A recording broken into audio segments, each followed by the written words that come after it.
All right, what's up, YouTube? So today I'm going to be showing you guys a little rundown on the Yugoslavian M57 7.62 by 25 Tokarev pistol that some of you may be familiar with if you play that game Escape from Tokarev, right? Or is it Tokarev? You tell me. But this is a fun little pistol to take out and do some plinking with.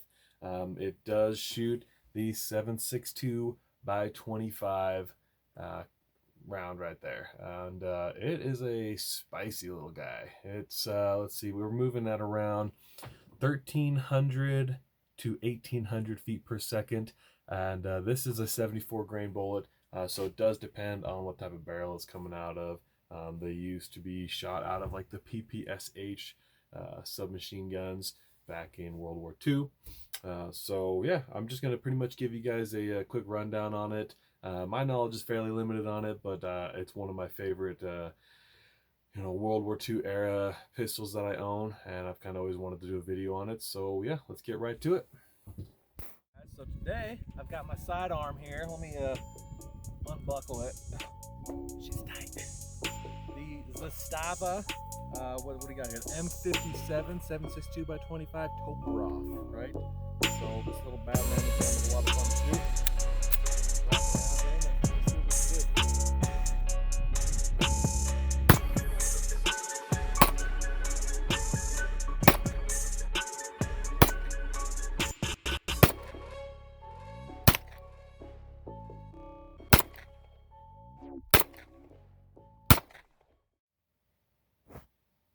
All right, guys, so I'm just going to show you a quick teardown of the gun so that if you do own this pistol or something similar to it, other Tokarev models, you may have a better chance at, fixing it, replacing some parts, or just generally cleaning it. So what I first like to do, obviously, is to make sure that the firearm is clear. I find it a lot easier to rack that slide back if I pull the hammer back manually.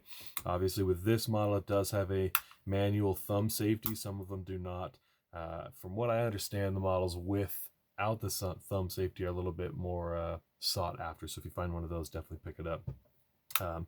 With that safety on, it's much like a 1911. It won't rack back. Make sure that safety's off, rack it back, lock that slide lock up to keep the slide lock back. You've got this retaining clip here. So what you're going to want to do at that point, I just use like a little screwdriver here and pop that retaining clip back. As you can see, it's loose there now, right? And at that point, you're going to want to relieve some pressure off the slide. So just going to hold it back, and then I'm going to push or pull, if you will, that slide lock out.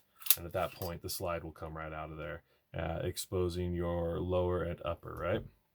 And at that point, it's much like a 1911 to remove that barrel. So I'm going to push that forward to get my spring obtainable. And there's your recoil spring. And now I should be able to twist that barrel lock out. And at that point, should be able to pop this barrel out of here. Okay, here we go. And that's pretty much what I do to take it down. I don't really go any further. You can pull this trigger pack. Well, yeah, you can pull that right out of there. I guess that's not necessarily the trigger pack. It's more or less the hammer. So yeah, and I did clean this thing recently, as well as oil it up. I'm very infamous for over oiling everything, so my hands are getting really greasy right now. That's all right, it happens. With this gun being a little bit older, I don't necessarily like to dry fire this one. I do my dry fire practice with my more modern pistols. But yeah, so and then you've got your mags here, and the takedown for the mag is very similar to like a 1911 mag, except a lot of current production mags will have that push point right in the center. This one has a little leash clip on it, so this one does have a push point right there, so that's how you'd release the floor plate and clean the magazine out if that is something you're looking to do. So yeah, let's put it back together. Now we've got it taken apart, right? Okay, let's see if I can figure this out without looking like an idiot all the time. So I'm going to slide that barrel back in place. I'm going to get that barrel lock locking lug back in place. Sometimes this thing is giving me issues, like right now. Okay, there we go. So slid back in. I'm going to take that recoil spring, pop that back in place. Make that, I'm not sure exactly what this is called. It's like a cam, rotating cam there. I guess a barrel cam, if you will. Just want to make sure that's in the up position. So it's sitting like that. Hopefully you guys are seeing that all right. And then make sure, so sometimes this removable hammer pack, if you will, it stops the slide from going back all the way. So you just want to make sure that it's seated in there properly. And like right now, it doesn't want to seat all the way down. So I might actually have a little bit of trouble getting this slide on. We'll see. Yeah, it doesn't want to cooperate. So let's see. It's been a while since I've done this. I think these do have magazine disconnects, so that hammer won't fall unless the magazine's in. Let's see if I can get just the hammer to fall to help me. There we go. So hammer is down. It still doesn't want to press down all the way. Yeah, see, I'm getting a lot of pressure trying to push that slide back. Didn't lock back. Doesn't like that mag, I guess. There you go, guys. 762 by 25 Tokarev. Make sure that's seated in there properly. It's got the classic Zinger grips. But hey, you know what? Sometimes a lot of fun. Mess up. There we go. Okay, so what I did was I let the hammer fall down. I guided it down. I don't just let it drop. And then I pulled the hammer back, and that allowed me to seat that removable hammer plate properly. And there we go. Pull the slide all the way back. Hold it back with your grip, that Kung Fu grip, and push that slide lock all the way through, and then rock it up to where it's locked the slide back, so you're not letting that slide fall. And then take that retaining clip and lock it into position where it's holding that slide lock pin down. And there you go, not bad. And so again, this model does have a what's the word I'm looking for? Magazine disconnect. And I believe the majority of Zastavas will have that. So again, I don't like to dry fire this pistol. So yeah, it is tough to rack back unless you pull that hammer back manually. I'm not sure if that's just this gun or that's all Zastava or all Tokarev model pistols. There's a lot of different variants of Tokarevs. Again, this is a Yugoslavian made Zastava. These first started coming out in 1930 to replace the Nagant revolver, and then these were replaced by the Makarov pistol. Of course, these are all invented in Russia. Those guys are always coming up with some interesting designs, but it's a really fun pistol. I mean, it's kind of the competition to the 1911, right? I mean, it's hard to compare this to a 1911, especially with the aesthetics of a 1911, but it's a fun pistol to take out and shoot. It's got a really high rear sight, so you can see there that thing sits really high.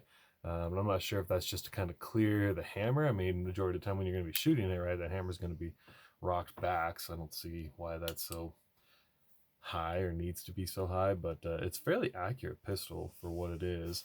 Unfortunately, mine does have a cracked Zinger grip here. It's hard to see in the camera, but it is in fact cracked right there. But yeah, it's a really fun pistol. So again, I kind of showed you in the intro, but that's your 7.62 by 25 round. This is a 7.62 by 39 bullet. That was a tracer, so I was able to find it after I shot it into the snow. But as you can see, the diameter is very similar, but obviously the length and weight of the Tokarev bullet, it ends at that crimp right there. So not going to be a very heavy round, but it's moving pretty fast, upwards of 1,800 feet per second. So it is kind of it's a hot and spicy round. That thing is moving really quick. A lot of people say it can penetrate all sorts of body armor. I wouldn't be taking this into battle. It's only got I think this one has a 9-round capacity. So again, very similar to 1911 with that single stack. Plus ammo is hard to come by. I was able to find quite a bit at a few local shops that kind of specialize in more or less, I guess, World War II styles of guns and ammo. But yeah, so if you guys have ever been interested in the Yugoslavian M57 7.62 by 25 Tokarev, correct me if you will, pistol, it's a lot of fun, and I was able to find a really cool leather sheath for this. I've got a video of me shooting it that I'll put in. It even came with, or sorry, not a sheath, a holster. I'm so used to knife talk. A leather holster with a leather pistol leash, which I thought was kind of fun and classy. So, they're out there. You can find them for a pretty decent price. This thing was certainly affordable when I picked it up. The prices on them have gone up recently, but appreciate you guys tuning in. Thank you so much for watching this video. If you liked it, go ahead and give it a thumbs up. If you can appreciate the information that I'm shelling out here, give me a subscribe and comment any questions you have about this pistol. And if I don't know the answer right off the bat, I'd be happy to do a little research for you guys. This stuff really interests me, and it just makes me happy when other people are interested in it as well. I think it's a really fun hobby to get into. Expensive, right? Yeah, it's really expensive, but it's all right. As long as you are passionate about it and you can treat firearms safely, then I think it's a good thing to, spread the love, spread the joy. Yeah. All right. I'm just rambling at this point. All right, guys. I appreciate y'all watching, and you guys take it easy.